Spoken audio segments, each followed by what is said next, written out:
Welcome, in front of me is a SONY Xperia 1, and today I'll show you how to go through the setup process of the device. So in the first step, when you boot up the device for the first time, you will have the choice to select your desired language. So for me it's already selected the correct one, but if you use a different language, just feel free to choose another one. From there, tap on Get Started, then Import Information. So I'm aware of important information, which you can tap on it to actually view what it is. Then I'm aware of data change and some other assume policies. So it looks like we have to agree to them all before we can actually move on. Then we have internet connection, so we can connect to either mobile or Wi-Fi, or completely skip it if you want to. For some reason it just goes to SD card. Oh, there we go. And there is the Wi-Fi. So here you will have all the lists of Wi-Fi that you can connect to, from which you can choose your Wi-Fi and then put in a password. Now I'm gonna skip this just to save a little bit on time.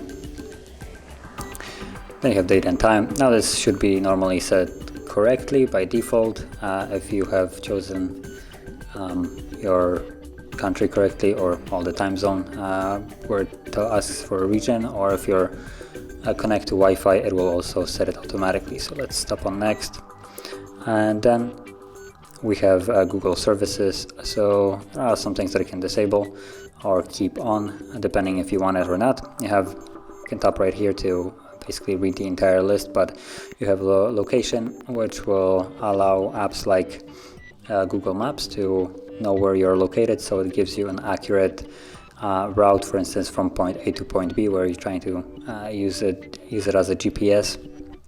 Then you have scanning, which just scans where you are. Also Google Maps uses it along with using it to kind of know where you are at the time, so it then asks you some annoying stuff like how did you like the restaurant, although I haven't seen that in a while now.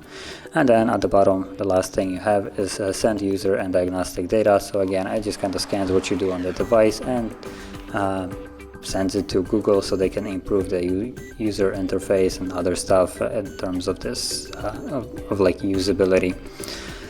Now you can disable all of them, but things, for instance, like Google, when you disable location, it will pop you up a message that it needs access to location, and you will need to turn it on. You can tap on accept here and set a screen lock. Now again, this is optional. By default it looks like it caters to PIN, but you can also change it to be pattern or password, so you can choose a different one. Now again, you can skip it right at the bottom here.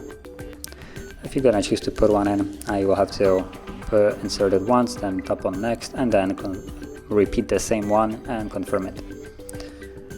And here it asks to also add a fingerprint. I'm gonna skip it for now. And anything else?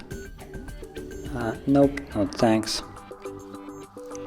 You're ready to go, so let's tap on finish, and we are now in the home screen.